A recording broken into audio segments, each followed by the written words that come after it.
Millionaire episode 41।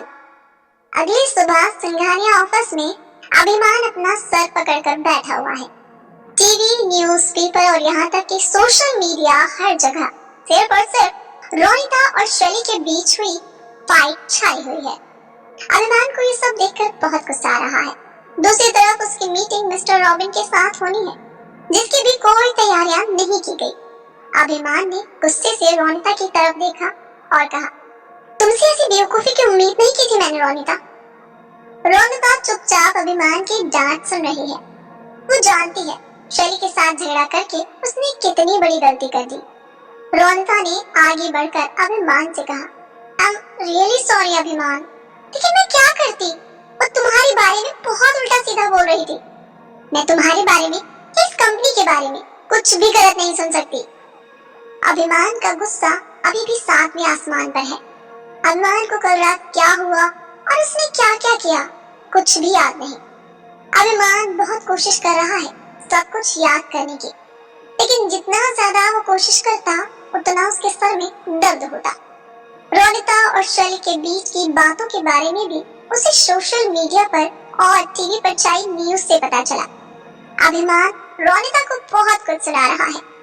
अभिमान रोनिता को कुछ कहने ही वाला है कि तभी दादाजी वहां आ गए और बोले, मुझे लगता है मैंने बहुत बड़ी गलती कर दी इस कंपनी को तुम्हारे सहारे छोड़कर। क्यों अभिमान? दादाजी अभिमान को डांटने लगे। ये देखकर रोनिता को बिल्कुल अच्छा नहीं लगा।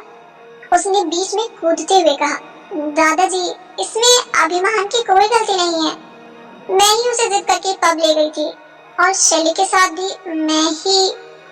रोनिता की बातों को बीच में काटते हुए दादाजी ने कहा, तुम तो फिर भी होश में थी, लेकिन ये नालायक एक बड़ी कंपनी का सीईओ होने वाला है और नशे की हालत में धुत पकड़ा गया। जैसे ही दादाजी ने अभिमान के नशे में धुत होने की बात कही तो उसे कुछ कुछ याद आने लगा। दादाजी ने अपनी जेब से फोन निकाला और उसे दिखाते हुए कहा, ये विपिन के साथ तुम्हारी कौन सी यारी है जो उसके साथ इतनी टल्ली हुए घूम रहे हो? वो तो ये वीडियो हमारे किसी अपने ने बनाई थी जो सिर्फ मुझे मिली। अगर मीडिया तक पहुंच जाती तो जानते हो हमारी क्या इज्जत रह जाती। वीडियो में अपने साथ विपिन को देखकर अभिमान को कुछ याद आने लगा।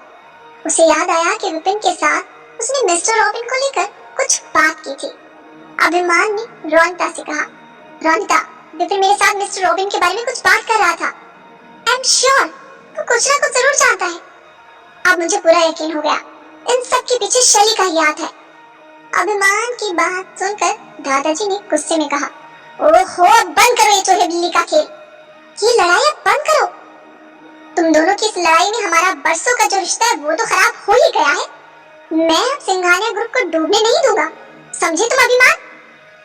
दादाजी ने ऊंची आवाज में अभिमान से कहा, लेकिन अभिमान ने जवाब दिया, दादाजी मैं कब कहाँ लड़ाई शुरू करता हूँ, ये तो वो शैली है जिसने हमारी कंपनी को डुबाने की कसम खाई है। याद नहीं है आपको मिस्टर रॉबिन का ट्वीट जिसने पूरे देश के सामने हमारी कंपनी की नाक कटवा दी थी? अरे शैली की वजह से हुआ ये सब कुछ। मैं उसे इस बार तो आसानी से नहीं छोड़ूंगा और दादाजी आपको भी मेरी कसम है, इस बार आप उसकी कोई हेल्प नहीं करेंगे। अभिमान की बातें सुनकर दादाजी ने कहा, ठीक है, सिर्फ आखिरी बार मैं तुम्हें ये करने की इजाजत दे रहा हूँ। अगर शैली गलत साबित हुई तो मैं उसके परिवार के साथ जो आखिरी उम्मीद जुड़ी है वो भी खत्म कर दूंगा, और अगर शैली का इसमें कोई हाथ नहीं हुआ तो। दादाजी की बातों का जवाब देते हुए अभिमान ने कहा, ऐसा होगा ही नहीं दादाजी, फिलहाल आप मुझे ये वीडियो दे दीजिए। दादाजी ने विपिन वाली वो वीडियो अभिमान के फोन पर भेज दी और वहां से चले गए। दादाजी के जाते ही अभिमान ने रोनिता से कहा, रोनिता विपिन के मुंह से सच उगलवाना होगा, तभी शैली के खिलाफ कुछ सबूत मिल पाएगा। रोनिता ने कहा, विपिन शैली के खिलाफ कभी नहीं बोलेगा। रोनिता और अभिमान बातें कर ही रहे हैं कि तभी टीवी पर खबर आई। इस वक्त की बड़ी खबर, भला ग्रुप की न्यू सीईओ ने किया एंगेजमेंट का ऐलान, मिस्टर अभिमन्यु से करने वाली है जल्द सगाई। इतनी बड़ी बेइज्जती के बावजूद शैली और अभिमन्यु के एंगेजमेंट की खबर टीवी पर चल रही है। ये देखकर अभिमान को बहुत हैरानी हुई। अभिमान समझ नहीं पाया आखिर शैली और अभिमन्यु की एंगेजमेंट कैसे हो सकती है।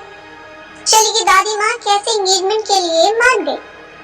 अभिमन्यु और शैली की एंगेजमेंट की खबर सुनकर अभिमान के दिमाग में एक आइडिया आया और उसने रोनिता से कहा, रोनिता, विपिन से मिलना है, चलो मेरे साथ। अभिमान रोनिता के साथ विपिन के कैफे के लिए निकल गया। भला मेंशन में अभिमन्यु और शैली की एंगेजमेंट की खबरें सुनकर बवाल मच गया है। दादी माँ ने शैली से गुस्से में पूछा, तुम आखिर करना क्या चाहती हो? शैली ने जवाब दिया, दादी माँ, इसमें गलत क्या है? मैं अकेले जिंदगी तो नहीं काट सकती। जब अभिमान अपनी लाइफ में आगे बढ़ सकता है तो फिर मैं क्यों नहीं? दादी माँ ने जवाब दिया, तो बढ़ो ना बेटा, किसने रोका है? लेकिन अभिमन्यु ही क्यों? निठल्ला निकम्मा फटीचर अभिमन्यु ही मिला तुम्हें। वैसे हैरत है शैली, तुम्हारी किस्मत भी क्या खूब है, तुम्हारे नसीब में हमेशा फटीचर आया। अरे इससे बेहतर तो वो विपिन है, रेस्टोरेंट्स का करोड़ों का बिजनेस है उसका, और अभिमान से कुछ कम नहीं है। दादी माँ की बातें सुनकर शैली ने कहा, दादी माँ प्लीज, एक बार आप मेरी जिंदगी का फैसला कर चुकी हो, अब मुझे खुद सोचने दीजिए मुझे अपनी जिंदगी का क्या करना है। इतना कहकर शैली वहाँ से अपने कमरे की तरफ निकल गई। उसको जाता देखकर पीछे से दादी माँ ने कहा, अरे मैंने नहीं कराई थी तुम्हारी शादी अभिमान से, तुम्हारे दादाजी ने कराई थी। जो मन में आए करो, लेकिन भल्ला ग्रुप का नाम खराब हुआ तो मुझसे बुरा कोई नहीं होगा। दादी माँ की बात सुनकर शैली मुड़ी और बोली, दादी माँ, आप अभी नहीं जानती, ये सब मैं कंपनी के लिए ही कर रही हूँ। एनीवेज, वक्त आने पर आप सबको पता चल जाएगा। संडे को एंगेजमेंट है हयात होटल में, सब लोग आ जाइएगा, भूलना नहीं। इतना कहकर शैली वहाँ से चली गई। अभिमान रोनिता के साथ विपिन के कैफे पहुँच गया। कैफे पहुँचकर उसे मालूम हुआ कि विपिन तो वहाँ है ही नहीं। असल में जब से उसने शैली और अभिमन्यु के एंगेजमेंट की खबर सुनी है, तभी से उसका मन उदास है और अपने मन को हल्का करने के लिए वो शराब पीने के लिए उसी पब में चला गया जहाँ उसे कल रात अभिमान मिला था।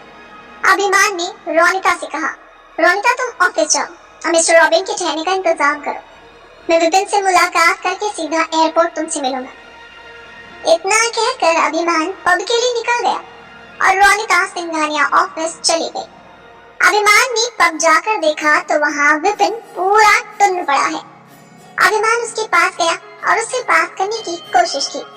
अभिमान ने उससे कहा, बहुत बुरा हुआ तुम्हारे साथ, मैं तो खामखा ही तुमसे जेलस फील कर रहा था, लेकिन शैली को तो कोई और ही ले उड़ा। अभिमान के मुंह से अपने लिए हमदर्दी सुनकर विपिन ने कहा, तुम्हें अचानक से क्या हो गया है? मेरी इतनी फिक्र क्यों हो रही है तुम्हें? विपिन ने इतनी नहीं पी रखी कि वो अपने होश खो बैठे और भूल जाए कि अभिमान के साथ उसके कैसे रिश्ते हैं। अभिमान ने उसे संभालते हुए बात की और कहा, वही तो ब्रो, शैली ने पहले मुझे धोखा दिया और अब तुम्हें। हम दोनों के दर्द एक जैसे हुए ना? विपिन ने कहा, यस ब्रो, तुम बिल्कुल ठीक कह रहे हो, लेकिन उसने ऐसा क्यों किया? अभिमान ने विपिन से कहा, अरे शैली क्या समझती है, सिर्फ वो हमें धोखा दे सकती है, हम उसे धोखा नहीं दे सकते क्या? तुम मुझे बताओ, आखिर उसने तुम्हारा इस्तेमाल करके मिस्टर रॉबिन के साथ क्या किया था?